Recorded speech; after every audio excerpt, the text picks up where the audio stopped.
Hello everyone, welcome back to Outreach Academy. तो पिछले class में हमने देखा था कि जब दो स्केलर को हम या तो उनको आपस में मल्टीप्लाई कर रहे थे या एक स्केलर को दूसरे स्केलर से डिवाइड कर रहे थे, तो उस केस में हमने देखा था कि फिर जब हम उनका उस पर जब हम डेल ऑपरेटर अप्लाई कर रहे थे तो हमें क्या रिजल्ट मिल रहा था। यानी कि हमने ये देखा था कि हमारे पास कोई एक स्केलर क्वांटिटी था फाई और एक दूसरा स्केलर था साई, और इन दोनों को हमने क्या किया था, मल्टीप्लाई किया था, और फिर इस पे हम डेल ऑपरेटर अप्लाई कर रहे थे।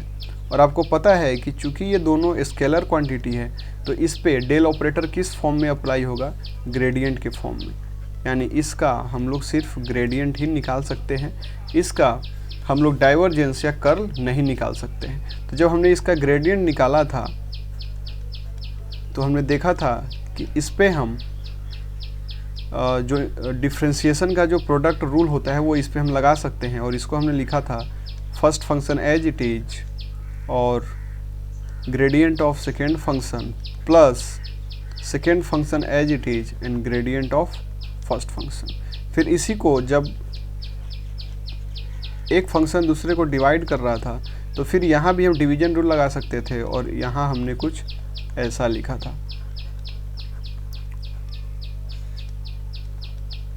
और एक का डेरिवेशन मैंने खुद किया था और इसका मैंने आपको बोला था करके आने के लिए, क्योंकि अब ये डेरिवेशंस जो है वो रिपीटेटिव जैसे हैं।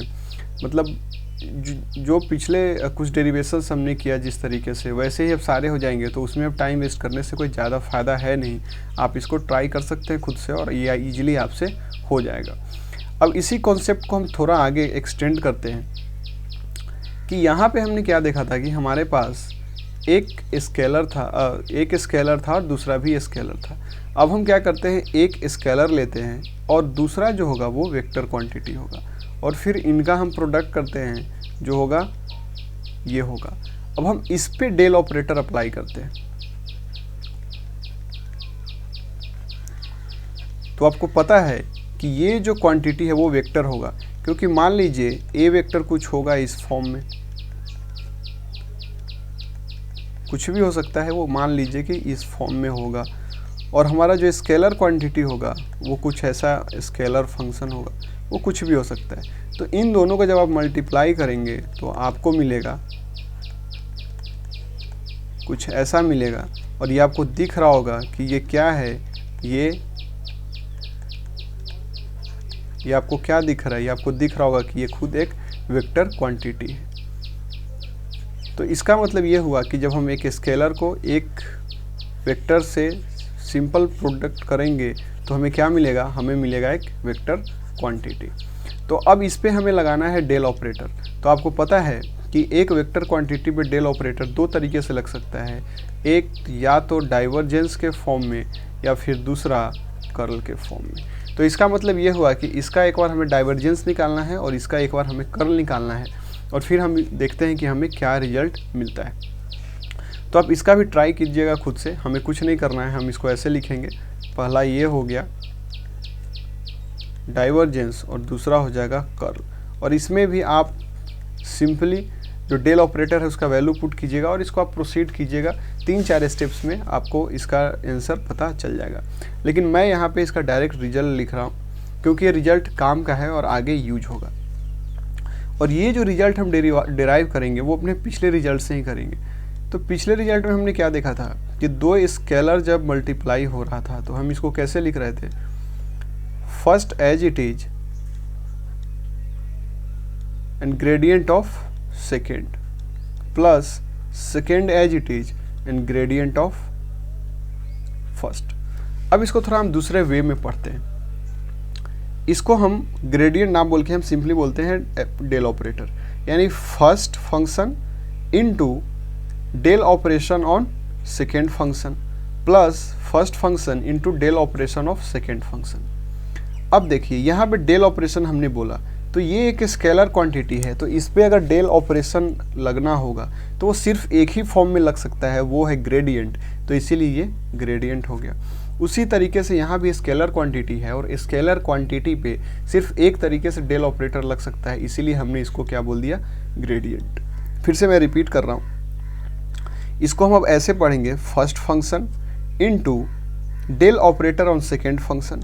चूंकि सेकेंड फंक्शन स्केलर क्वांटिटी है इसीलिए इस पर डेल ऑपरेटर सिर्फ और सिर्फ ग्रेडियंट हो सकता है, डाइवर्जेंस और कर्ल नहीं हो सकता है। Plus second function as it is into del operation on first function. और चूंकि फर्स्ट फंक्शन स्केलर क्वांटिटी है इसीलिए इस पे डेल ऑपरेटर किस फॉर्म में लग सकता है, ग्रेडियंट के फॉर्म में। ऐसा मैंने इसलिए बताया क्योंकि इसी को हम यूज करेंगे यहाँ भी, ठीक है। अब यहाँ देखिए, हम यहाँ भी ऐसे करेंगे, first function into del operation on second function. लेकिन सेकेंड फंक्शन यहाँ पे क्या है, वेक्टर है, तो इस पे क्या हम सीधे इसको ऐसे लिख सकते हैं, ये तो ग्रेडियंट हो जाएगा ना। और आपको पता है कि वेक्टर पे हम ग्रेडियंट नहीं लगा सकते, तो इसका मतलब ये या तो यहाँ पे डॉट प्रोडक्ट होगा या फिर यहाँ पे क्रॉस प्रोडक्ट होगा। और चूंकि यहाँ पे हम डाइवर्जेंस निकाल रहे हैं तो यहाँ भी डाइवर्जेंस होगा, सिंपल। प्लस अब क्या होगा, second function as it is into del operation on first function. और फर्स्ट फंक्शन बताइए क्या है, स्केलर है, इसलिए डेल ऑपरेटर किस फॉर्म में होगा, ग्रेडियंट में। लेकिन यहाँ पे देखिए हमने क्या किया था, first function into del operation और सेकेंड फंक्शन। अब यहाँ से जो हमें आएगा वो वेक्टर क्वांटिटी आएगा और यहाँ से भी वेक्टर क्वांटिटी आएगा। और दो वेक्टर क्वांटिटी को हम सिंपली अलजेब्राइक तरीके से मल्टीप्लाई नहीं कर सकते हैं, या तो उसको हमें डॉट प्रोडक्ट के थ्रू मल्टीप्लाई करना पड़ेगा या फिर क्रॉस प्रोडक्ट के थ्रू। तो यहाँ पे अब सोचिए क्या होगा, चूंकि यहाँ पे डॉट प्रोडक्ट है इसीलिए यहाँ पे डॉट होगा। तो आई होप इसको रिमेंबर करना अब आपके लिए बिल्कुल आसान होगा। फिर से मैं एक बार इसको रिपीट करता हूँ, जिस तरीके से हमने यहाँ किया था, first function and del operation on second function. लेकिन यहाँ पे जो सेकेंड फंक्शन है वो स्केलर है, तो डेल ऑपरेशन जो होगा वो किस फॉर्म में होगा, ग्रेडियंट के फॉर्म में होगा। तो बस हमें ये ध्यान रखना है, हम इसको ऐसे ही स्प्लिट करेंगे, first function into del operation on second function. अब यहाँ पे हम ये ध्यान रखेंगे जो कि डेल ऑपरेशन है वो सेकेंड फंक्शन अगर वेक्टर है तो या तो वो क्रॉस प्रोडक्ट हो सकता है या स्केलर प्रोडक्ट हो सकता है, या फिर अगर वो फंक्शन हमारा स्केलर है तो उस पर सिर्फ ग्रेडियंट लग सकता है। बस ये ध्यान रखना है। अब हम चलिए इसको लिखते हैं तो और आपको क्लियर होगा। यहाँ पे भी हम क्या करेंगे, first function into first function into second function, मतलब del operation on second function. और सेकेंड फंक्शन हमें क्या है, वेक्टर। अब बताइए कि हम वेक्टर पे क्या ग्रेडियंट लगा सकते हैं, नहीं। तो यहाँ पे या तो डॉट होगा क्रॉस होगा, लेकिन यहाँ पे क्रॉस है तो यहाँ भी क्रॉस होगा। अब ये क्या हो गया, एक वेक्टर हो गया और वेक्टर में एक स्केलर टर्म मल्टीप्लाई हो जाएगा, तो इसीलिए हमें यहाँ कुछ स्पेशल देने का ज़रूरत नहीं है। अब आइए प्लस, अब इसमें क्या होगा, first function as it is into del operation और सेकेंड फंक्शन। अब सेकेंड फंक्शन क्या है, एक स्केलर क्वांटिटी है, इसीलिए इस पे हमें किस फॉर्म में लगाना होगा, ग्रेडियंट के फॉर्म में। लेकिन यहाँ से वेक्टर आ रहा है और यहाँ से भी वेक्टर आ रहा है, तो बीच में सिंपल मल्टीप्लिकेशन तो नहीं होगा, तो या तो फिर क्रॉस प्रोडक्ट होगा या डॉट प्रोडक्ट होगा। लेकिन चूंकि यहाँ पे क्रॉस प्रोडक्ट है इसीलिए यहाँ पे भी क्रॉस प्रोडक्ट होगा। लेकिन आपको इस केस में एक स्पेशल चीज़ याद रखना है कि बाद में इसको आपको इन्वर्ट कर देना है, क्योंकि आपको पता है कि cross product A cross B is not equal to B cross A. देखिए ये जो मैं आपको मेथड बता रहा हूँ ये एक याद करने का, इसको मेमोरी में रखने का एक तरीका बता रहा हूँ ताकि ये आपको याद रखने में आसानी हो। तो अब इसका मतलब क्या हुआ कि हमें क्या करना है, और इसको बस इंटरचेंज कर देंगे तो मतलब फाई क्रॉस ए, ठीक है। तो बस आपको एक तरीका रखना है, first function into del operation और second function plus second function into del operation और सेकेंड फंक्शन। अब जब हम डेल ऑपरेशन लगाएंगे तो आपको खुद दिख जाएगा कि वो डॉट प्रोडक्ट होगा या क्रॉस प्रोडक्ट होगा। तो इस फॉर्म में आपको लिख लेना है। बस इस केस में आपको एक चीज़ याद रखना है कि लास्ट में जो होगा वो आप इसको इंटरचेंज कर लेना है, ठीक है। यानी कि यहाँ भी 5 पहले और यहाँ भी 5 पहले, बस ये चीज़ आपको ध्यान में रखना है। चलिए एक बार और इसको हम लोग करते हैं, फिर आपको और क्लैरिटी आ जाएगा। हमारे पास है, ये है, ये है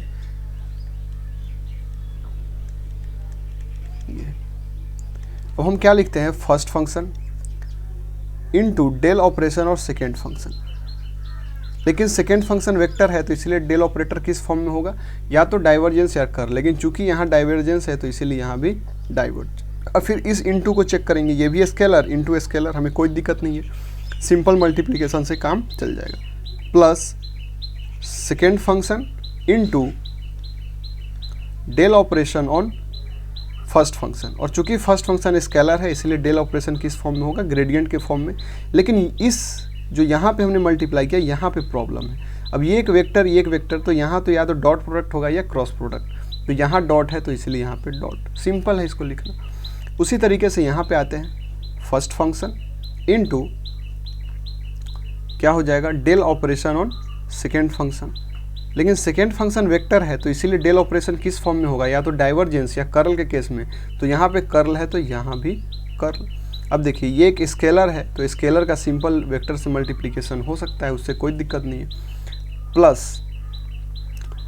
second function as it is into del operation और फर्स्ट फंक्शन, और फर्स्ट फंक्शन स्केलर है इसलिए डेल ऑपरेशन किस फॉर्म में होगा, ये होगा ग्रेडियंट के फॉर्म में। लेकिन ये भी वेक्टर तो यहाँ पे हम सिंपल मल्टीप्लिकेशन नहीं कर सकते, तो या तो यहाँ पे डाइवर्जेंस होगा या कर्ल होगा, लेकिन यहाँ पे कर्ल है इसलिए यहाँ भी हम कर्ल लेंगे। अब एक एक्स्ट्रा चीज़ मैंने आपको बस ये बताया था कि इस केस में इसको आपको इंटरचेंज कर देना है, तो यहाँ पे क्या हो जाएगा, ये हो जाएगा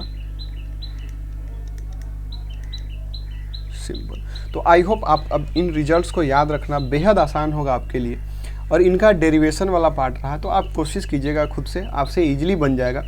और अगर नहीं बना तो आप कमेंट सेक्शन में बताइएगा, फिर मैं एक अलग से इसके लिए एक वीडियो बना दूंगा, ठीक है। तो फिर मिलते हैं नेक्स्ट क्लास में।